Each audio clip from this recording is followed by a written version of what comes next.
रातिको करिब 12 बजे एउटा सुनसान घरमा अनौठा आवाजहरू आउने गर्छन्। मानिसहरूका अनुसार करिब 12 बजे एउटा श्रापित चुडेलनी त्यो घरबाट देखा पर्ने गर्छ। जो कसैले उक्त चुडेलनीलाई देख्ने गर्छन् त्यसलाई मारेर एउटा सुनसान गल्लीमा छोडिदिने गर्छ। चिया पसलमा रामु भन्नेले त्यस घरको बारेमा श्यामलाई भन्ने गर्छ। त्यस घरमा करिब रातिको 12 बजे एउटा महिला हाँसेको आवाज र रोएको आवाज सुनिने गर्छ। जो कसैले उक्त महिलालाई देखेको छ त्यो आजसम्म बाँच्न सकेको छैन। उक्त घरको अगाडि 2 महिला सेम तरिकाले मरिसकेका छन्। उक्त भनाइ सुनेर त्यहाँ बसेका सम्पूर्ण मानिसहरू दङ्ग पर्छन्। अर्को रात करिब 12 बजे पुलिस स्टेसनमा फोन आउँछ। उक्त फोन इन्सपेक्टर हरिले उठाउँछन्। कलमा एउटा महिलाको लास एउटा पुरानो सुनसान गल्लीको अगाडि फेला परेको जानकारी प्राप्त गर्दछ। त्यस खबर सुनेर इन्सपेक्टर र कन्स्टेबल त्यस घटनातर्फ लाग्छन्। एउटा महिलाको लास फेला पर्छ। टाउकोमा रगतै रगत भएको हुन्छ।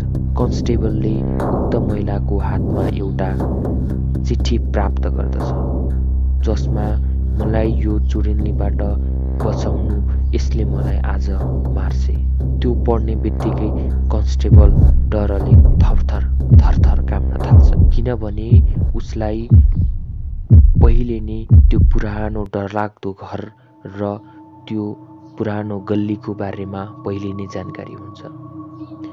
त्यस रात अति नै भएको कारणले उक्त महिलाको लासलाई पोस्टमार्टमको लागि भोलिपल्ट मात्र लग्ने निर्णय गर्छ।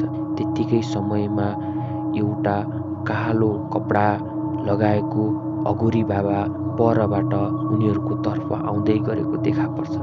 आजसम्म जति पनि त्यो घरमा गएको छन् त्यो कहिले पनि जिउँदै फर्केको छैन।